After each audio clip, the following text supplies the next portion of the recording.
So finding out that we were pregnant was interesting. Like, it didn't feel real because it took so long to get there. So many years. It took years. That's a story for another day. But when I found out, I knew a timeline of when I could take a test and know if I was or not. Right. Because a few days before that, I had to take a blood test to see if I had ovulated or not. Okay. So there was a set timeline of when I would know things. Right. And so I didn't believe the tests. I took so many pregnancy tests. And we were going to wait until that weekend and do it together. And I was like, well, if it's a no, I don't want to be upset, in front of my husband. Yeah. So I took some on my own, and I was like, is that I don't know, that's not a line. But then I saved it. And then the next day, that was on a Wednesday. And then on the next day, I did another one. I was like, man, that looks a little darker. I don't know. And I saved it. And then on Friday, there was a solid line there. And I was like, I'm going to get a digital test later. And so I saved that one. And I got a digital test, and it said pregnant. And work closed early that day because it snowed.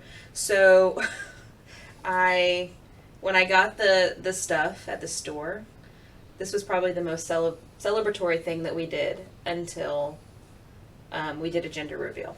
So I went to the store, and I got a onesie that says Tiny Wonder, just in case. Mm-hmm. Just in case. And so I put it in a bag for Mike to open later. Right. I don't know if I've even told you this before. Yeah, I knew about the bag. So, because we did a Secret Santa at work, so I was like, oh, my Secret Santa gift's there if you want to open it. But it's still, even him reading the test didn't feel real. And I probably took a test every day for 2 weeks. Yeah. Even after that digital stick said pregnant. In fact, when we told our parents, I took a test, another digital test, because there were 2 in the box, right before we called, just to make sure I was still pregnant. Yeah. And I don't have a history of miscarriage, so there's not a reason for me to have believed that it just wasn't going to be there anymore. But I think because it took so long, I thought I was just going to wake up one day, and we weren't going to be pregnant, and it would have all been a dream. And I need a minute. So, because I felt that way, it led to not feeling pregnant almost my entire pregnancy.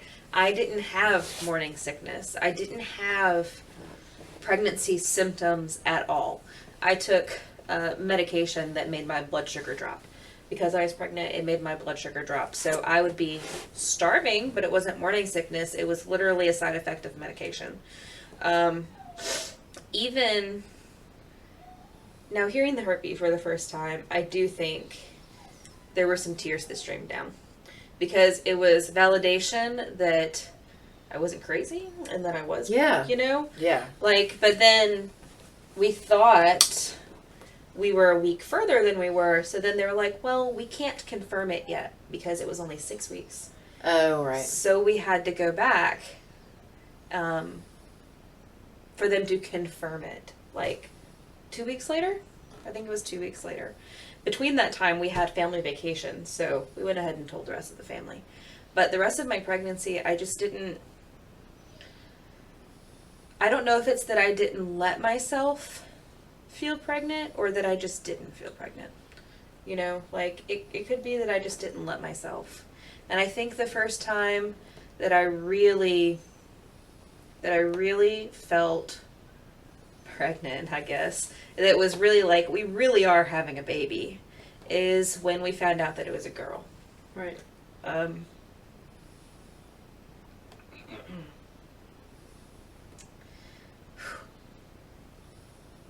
I don't talk about this a lot, apparently.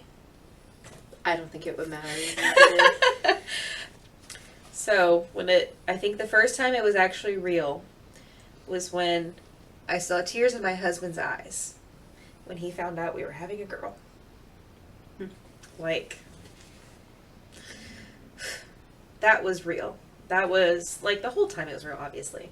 But I just struggled with it because another thing that I struggled with the entire time was the way that I looked, because I've always been a bigger girl, and in order to get pregnant, I had to lose a lot of weight. That was part of the deal of getting pregnant, part of the deal with our doctor. So, still another story, much longer story for another time, but I lost so much weight. Like, I don't know, like, I lost, if I did the math, I lost, like, a person, a child. I lost a 6-year-old, okay? Like, there was a considerable amount of weight, and my body changed completely in the 6 months leading up to getting pregnant.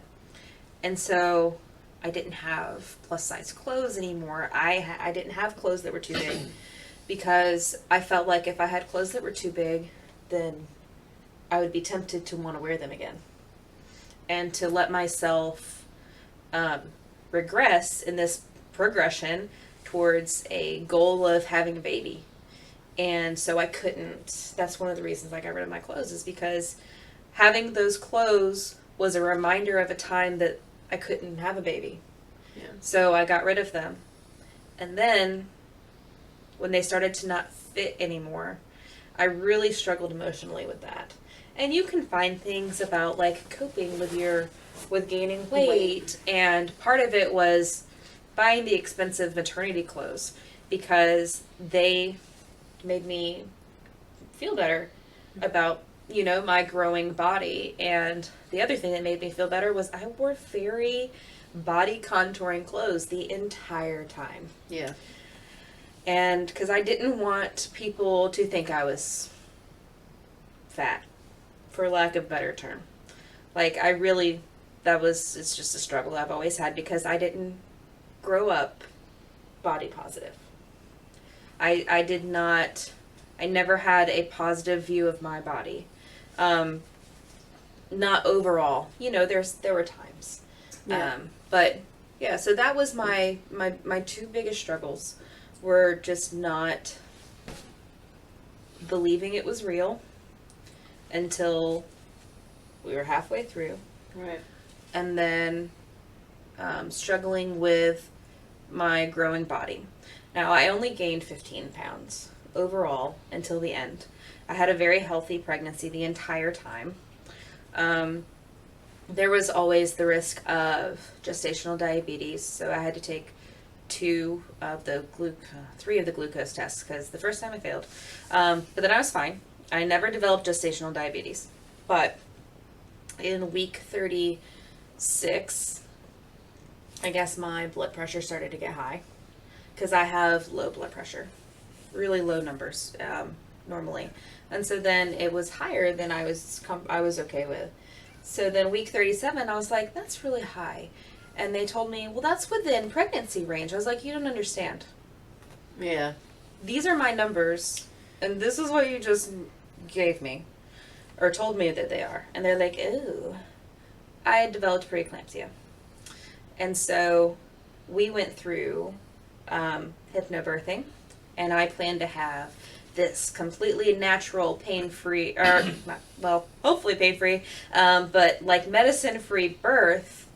And it was possible that I wasn't going to be able to because inducing me was not an option. My body wouldn't have handled that very well. So I went on early maternity leave on a Thursday. Was my last day of work. I went to the doctor on Friday. And then on Tuesday, they called and said, we're having a baby tomorrow. Oh, that's cool. So we had a C-section and we had a baby. And I didn't struggle with that part at all. They, not we. Yeah, not we. Just kidding. Go ahead.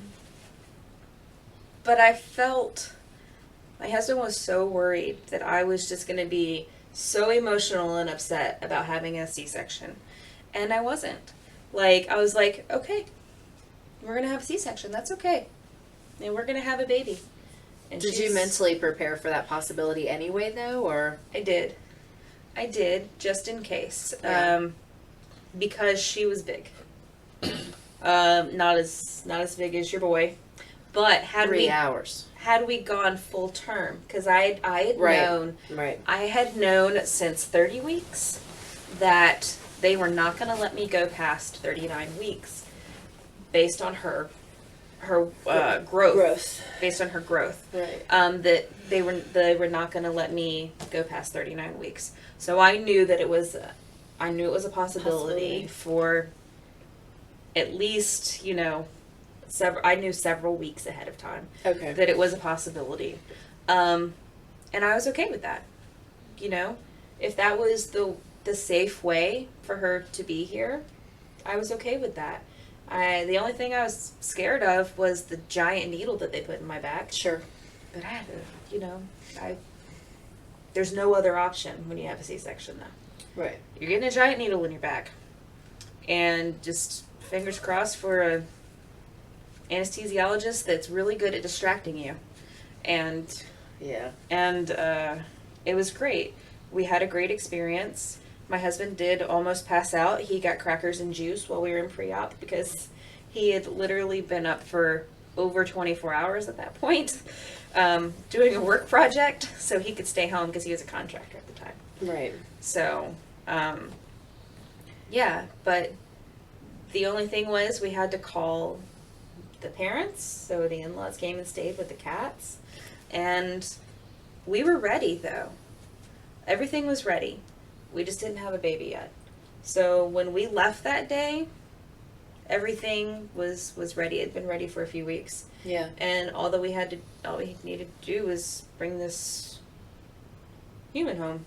And that was awesome. We had an awesome experience in the hospital. Yeah. I did too. Postpartum was phenomenal was at great our at the hospital. Yeah. And this is going to sound stupid to some, but maybe not to others. The thing that I struggled with after she was born was how easy it was. I struggled with how easy it was because people who tell you, oh, C-sections are awful. Yeah. It's going to be really hard. You're going to have major surgery. I know I'm going to have major surgery. It's really painful. Your downtime is... Your downtimes. Yeah. I was walking.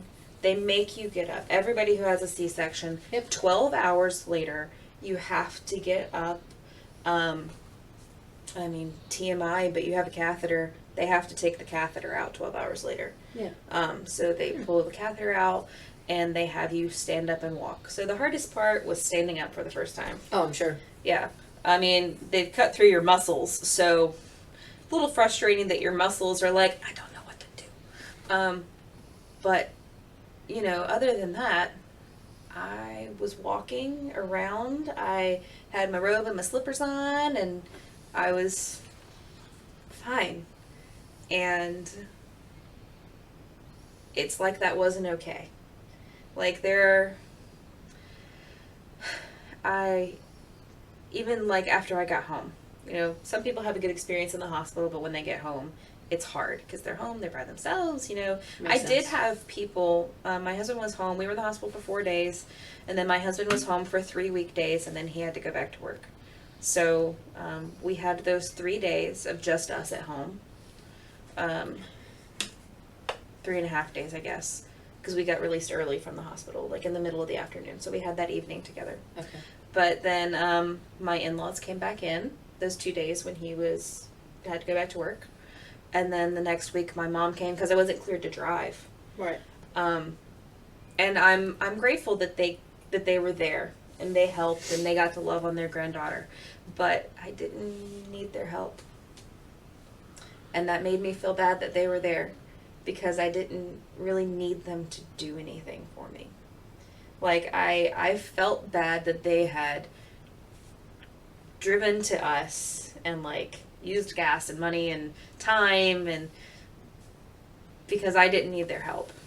Later I rationalized that because they got time with their granddaughter, and I was still, of course. and they wanted to be there. They wanted to be there, and that was fantastic. Yeah. But then after I was cleared to drive, I didn't need anybody else. Yeah. I was okay. I was okay. And you should be happy that you're okay. And I felt guilty. For so long, I felt guilty that I was okay and I didn't need help.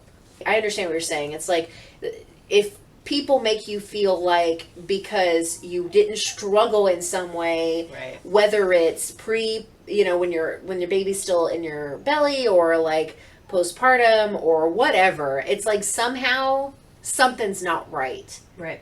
Or like you should feel guilty. That's the other heavy feeling. That was the biggest thing, and that took me a while, and I don't really know what made me not feel guilty anymore. Sometimes I still do. Oh. Time. But people would ask, and I wouldn't want to tell them that I was okay, because it takes telling some people a few times. You're like, oh yeah, no, I'm great. And they're like, really? Are you sure? Are you sure you're not lying? No, I'm fine. Really? Did anybody ever ask you if you had symptoms of depression based on the fact that you told them that you were fine? Like some weird sense of denial? No, actually. That's good.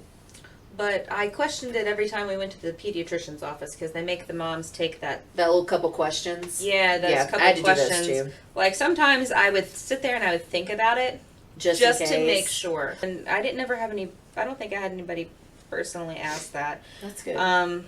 But so I felt guilty for feeling okay and for being okay, because I really was.